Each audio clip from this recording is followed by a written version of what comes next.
Hey everyone, and welcome to the Headliner Podcast. We're your hosts, Nicholas and Elissa, and we're here to keep you in on the loop on all the things you can do to promote your podcast.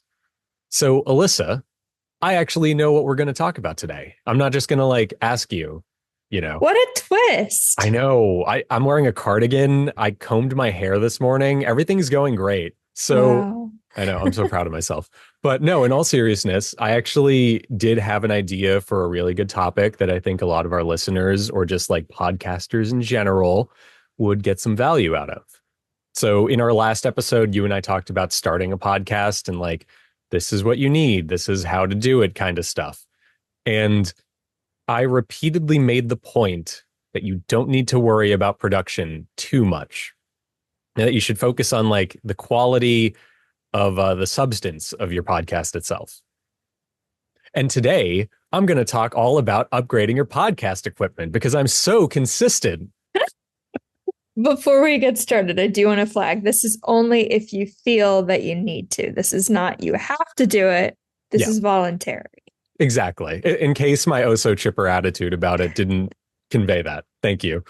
This is for the podcasters who maybe feel like they have mastered what their podcast has to offer people, and they just have all this extra energy that they want to put into upgrading their equipment. Exactly. That said, there is a argument that I will have to share very quickly for not upgrading your equipment unless you feel you need to. And this is mostly because while audio quality does matter, it really isn't as important as people make it out to be. You know, a podcast is all about the spoken word. And if you want to get all nerdy and technical, which Alyssa's looking at me like she knows I do, the human voice is great at being compressed and it's great at having quality taken away from it. We can still understand what somebody is saying, you know? The first MP3 was literally a compressed version of Suzanne Vega's song Tom's Diner because it is just the spoken word and it compressed really well to MP3. That's true, by the way. So I'll believe you. You are an encyclopedia for that stuff. I'm a huge Suzanne Vega person. So yes, in fact, I am. Um, you know, in terms of your equipment that you're using, if you're a hobbyist podcaster, there's a good chance that it's good enough. Using a laptop mic may not be ideal, but you know, it's 2025. Microphones have come a long way since the olden days. So you can get away with using a laptop mic. Similarly, even if you do want to upgrade your equipment or upgrade your quality, you don't even need to necessarily invest in a brand new microphone. You can use Adobe's podcast AI upscale, and you can take that recording and clean it up, and it'll sound really good in no time at all. You can also just use free tools like Audacity, where you can go in and you can actually equalize and mix your audio so that it sounds a bit cleaner. You can put a bit more bass in it. You can take away some of the room echo, etc. And, you know, there's also a whole component of working with what you have more economically. So this is the really fun stuff, in my opinion. It's just let's say you use a microphone and you aren't ready to drop $100 or more on a new one.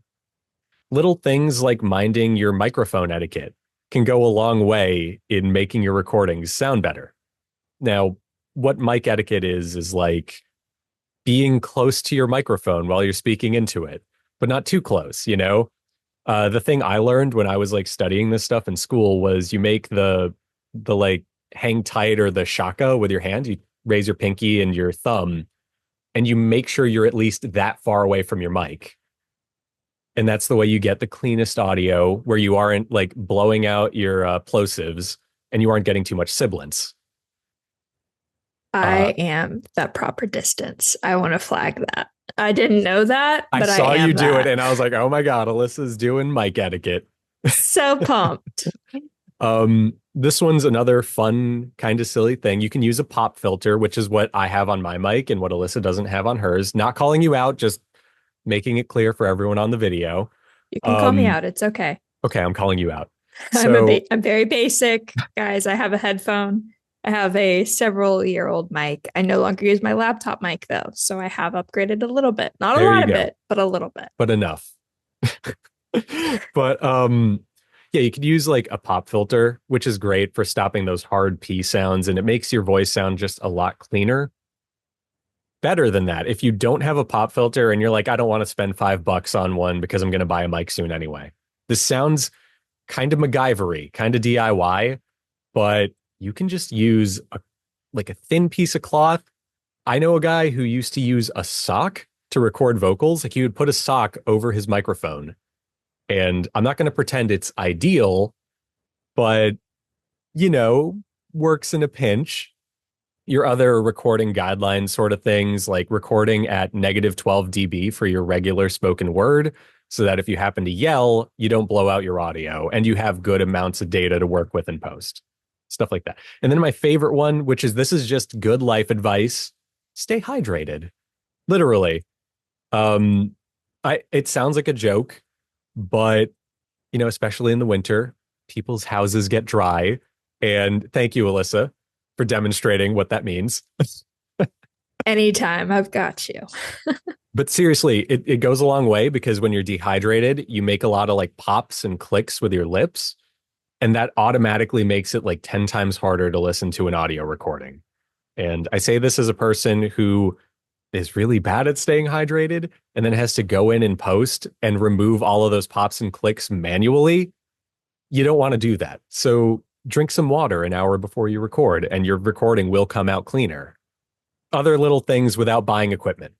For the video podcasters, put a lamp near you. That's all. Just get a lamp and put it a little bit close to your screen. You can literally use your iPhone's flashlight if you want, probably, you know? And it just goes a long way. It'll make your video look a lot cleaner without you needing to go out and buy a new webcam. So little things like that. Um, and then on the argument side of like not going too crazy, worrying about the quality, I did have a stat that I thought was really helpful and kind of leads some or lends some credibility to this. So the Daily Mail published a survey or a study where they looked at like 15 to 24-year-olds. And they came up with the data that the average 15 to 24-year-old uses TikTok for like 53 minutes a day. Or sorry, they watch TV for 53 minutes a day while they spend 57 minutes on TikTok. And you might be going, what does that have to do with audio quality and stuff like that? But just remember, the vast majority of TikToks are people with a cell phone and that cell phone microphone. At the very most, they're using a pair of like headphone mics, or they're holding a lavalier in their hand instead of clipping it to their shirt for some reason. And I'm very salty about that. You can tell. Yeah, it just makes me angry. But you know, they're using like a lot of DIY stuff, and people are literally using it or like watching this stuff more than traditional broadcast television. So don't worry about your production quality too much. You know, the barrier of entry is low on purpose, and people like that authenticity of like, oh, this got recorded in my living room on a laptop. So, yeah. Now, with that whole spiel out of the way, hopefully I haven't completely alienated Elissa with the repeated call outs. Alienate? I don't know that alienate is the right word. Calling out? That is the right word. Sure, I'll go with that one. That's actually going to be the file name for this episode. Nick calls out Elissa for 20 to 30 minutes. If Eddie renames it, yes, it will. Yeah.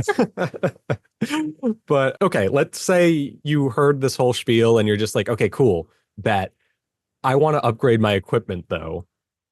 That's great. And that's fine. I actually have a few tips for a couple of different types of podcasts, and it applies to all of them, but there's some specificity here for anyone who needs it. So let's say you run a traditional in-person interview podcast. If you're recording it with a single microphone right now, the obvious upgrade is getting a second mic. And if you're going to do that, you're going to need something called a digital audio recorder. And what that is exactly what it sounds like. It can be as simple as the one in my hand right now. It's just a dedicated device to record your audio to that you can plug a microphone into. All it is. They can run anywhere from like on the really cheap side of things, maybe like $70 and up. And depending on the model you get, you can plug multiple microphones into it. And you can do safety recordings, which are like my favorite thing in the world because I don't follow my own advice and I never record things to -12. It's because one of my friends I record stuff with is a mumbler. Okay. Just, I'd like the record to state that. I like that you're calling somebody else out now, Yeah, not it's me, fine. someone else. He'll never hear this. So, what's great about some of these, like, and they're not that high end. You can spend like $100 and get one with this feature. What's great about them, though, is that you can record your normal track and then you can record an identical track in the background and have it like 6 dB lower so that if somebody moves forward and blows their mic out because they got too close, it's still safe. You can still have clean audio to edit after the fact. Likewise, some of them provide phantom power to your microphone. So I'm using a microphone that requires external power, and you can just power your microphone with it. You don't need to get an adapter or anything too crazy like that. Not to mention, some of these are portable. The one I use for my own personal stuff is a portable digital audio recorder. It's like the size of a brick. I can carry it anywhere I want. It probably weighs as much as a brick. And I can record clean audio onto an SD card. For interview podcasts in person, this is great. Sometimes, maybe your interviewee can't come to your office. Maybe you have to do it in their office. Maybe a part of your podcast's appeal is that you record it in nature if you're doing like a nature podcast, whatever. That flexibility is important. And that's something that more than just making your show sound better because it opens you up to using better microphones and such, it also makes the content of your show better because it allows you to interview your guest in their own area. It allows them to be like a bit more relaxed and give them that home field advantage in a way. And again, multiple channels, multiple microphones. That's great. That's more editing and stuff, but it'll sound better. On the microphone side of things, I'm going to keep this one short and sweet because otherwise I can see Elissa starting to fall asleep already. No, I'm learning a lot because obviously I'm more the marketing person. I'm like, cool, you have your audio, great, or your video, great. Let's talk about it now. So this is very much Nicholas's realm. And I mean, obviously you can tell that there's a difference between how Nicholas's recording sounds and my recording sounds. No, you actually can't, but I'll get into that shortly. Okay, never mind. We're actually using the same exact mic, by the way. It's just that mine. So this is a tangent that probably gets edited out, but or doesn't. I don't care. Maybe not. Maybe not. The mic you're using, Elissa, is actually my exact mic because the year you joined Headliner, Oliver like pinged me to help him find a microphone to buy everyone on the team. And I was like, oh, this is the mic I've been using for like 5 or 6 years. And they make a USB version of it. So nice. There you go. We have the same exact microphone. And anyway, the microphones. If you want to upgrade a microphone, there are a lot of great mics out there. But as I kind of said earlier, the human voice, microphone manufacturers have kind of gotten the gist of how to make a human voice sound good on a recording. So yes, you can splurge on nicer mics and they will sound better. But as is the case in most tech, you kind of hit like lowered returns at a certain point. Once you get to good enough with your audio, buying better equipment will sound better, but it becomes cost ineffective. A $50 mic sounds worse than a $75 mic, but that $75 mic doesn't sound that much worse than a $100 mic, etc. And if you're looking for like specific types of microphones, so long as you use like a dynamic microphone or a condenser mic, you're fine.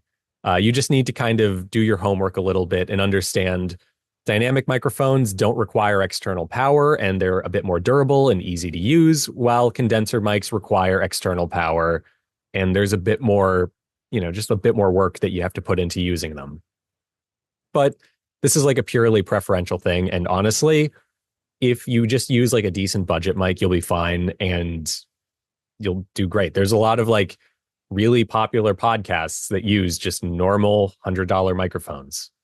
It's more about the placement and your mic etiquette than anything, at least in my opinion. Oh, yeah, shaka to that.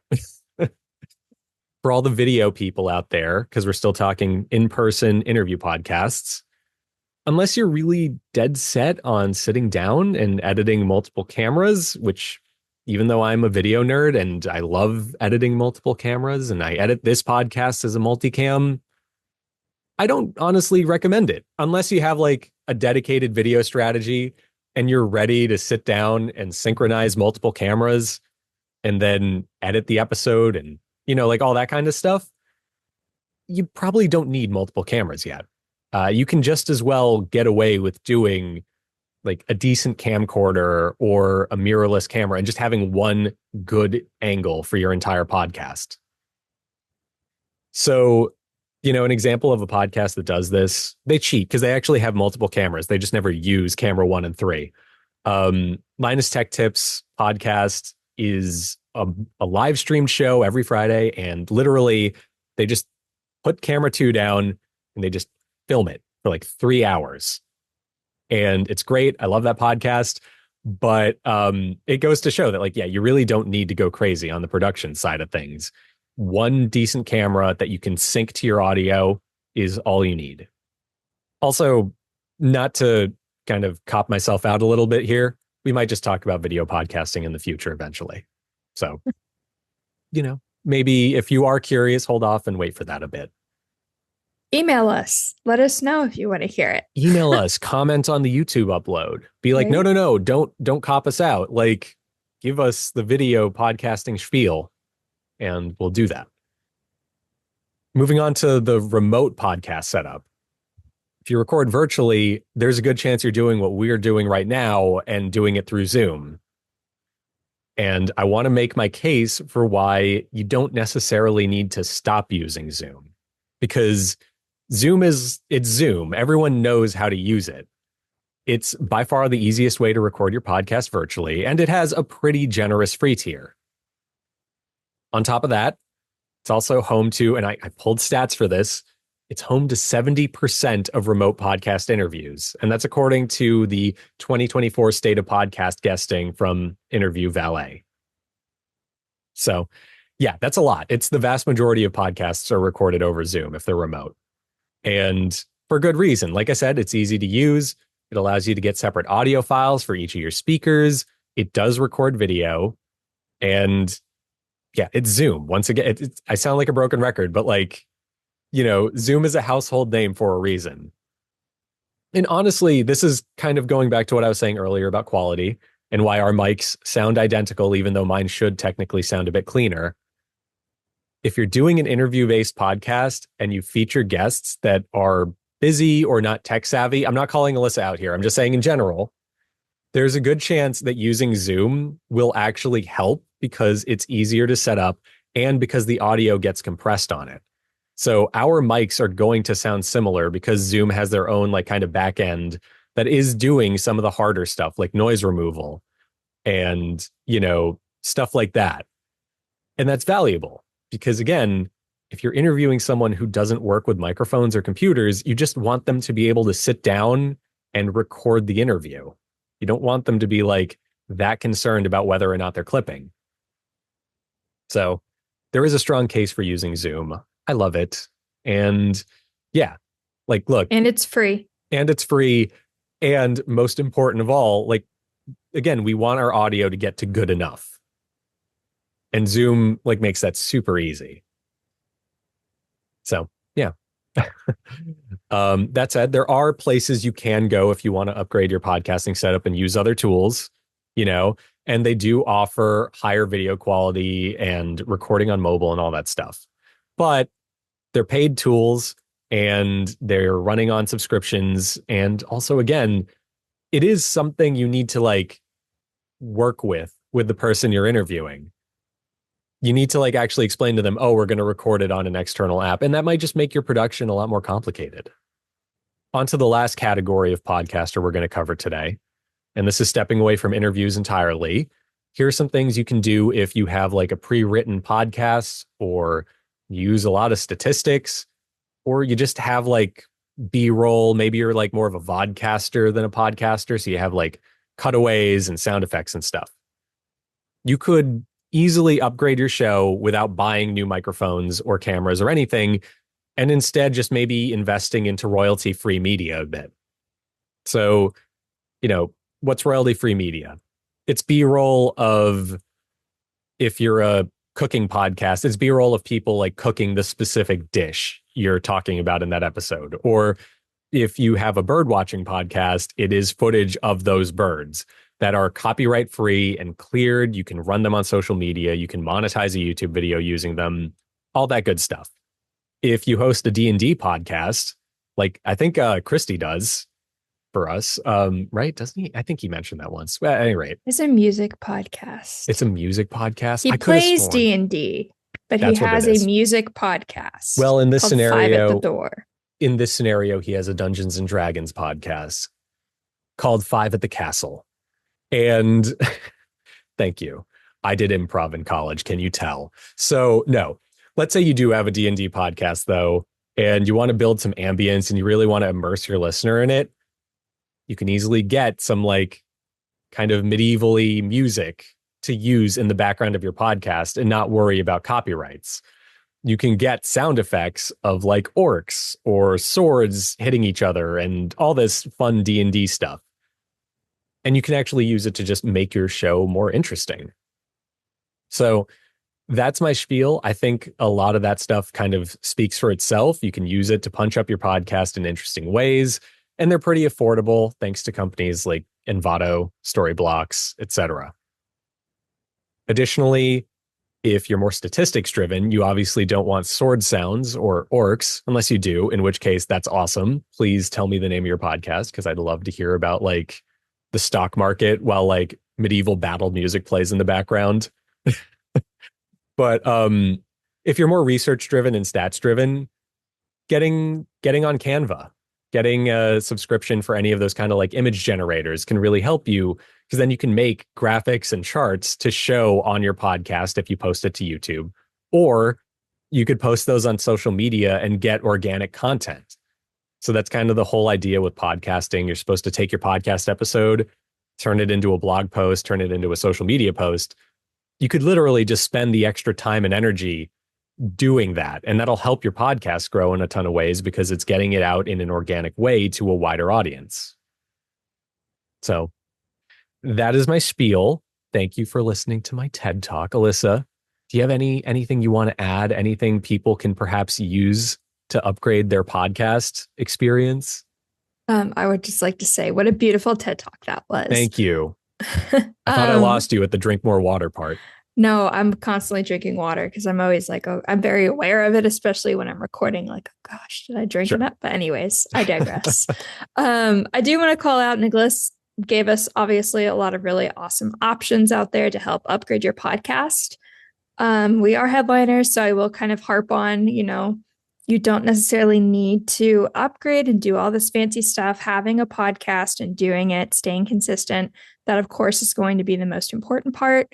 Nicholas had alluded to a study done by the Daily Mail. I will allude to a different study done by Motion Q, but it's actually 84% of people actually care more about the quality of a story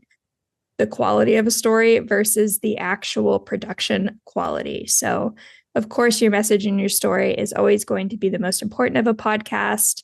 That's why your listeners are listening to you.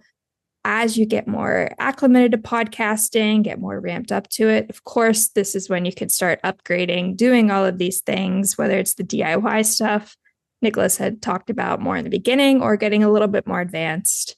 You do you. It's your podcast. It's your show. Do what works best for you. Yeah, totally. And as we said in our last episode, have fun. Just have fun, guys. Are we all having fun here? Exactly. Gonna do my impression of Adam Scott in Party Down. Are we having fun yet? Anyway, that's about it as far as upgrading goes. Have fun. Put a sock on your microphone, maybe. Drink some water. And yeah, that's literally it, I think.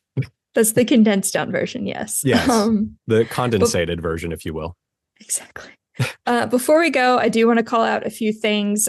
We are Headliner. We are a podcast, or excuse me, we are a company dedicated to helping podcasts better grow and market their shows. So Nicholas had mentioned doing this video clipping, or even if you're just an audio first podcast, you can still create video with the help of audiograms. We offer a number of different ways that you can do that. So we do support video clipping. So from every long form video, like the one you're seeing here, if you're watching us on YouTube, we actually use Headliner to chop it up into 10 different clips that we then post out on a social media. You can add in the B-roll, all that good stuff on the pro plan of Headliner. $20 a month, that's what we'll cap you at. You want to stay free, no problem. You can still get video clips, or you can create audiograms, all sorts of fun stuff to help better market your podcast and get out there and in front of ears in a new way. Yeah, exactly. So there you have it. Hope you guys got some value out of this extended spiel, and we'll be back with another episode for you in the future.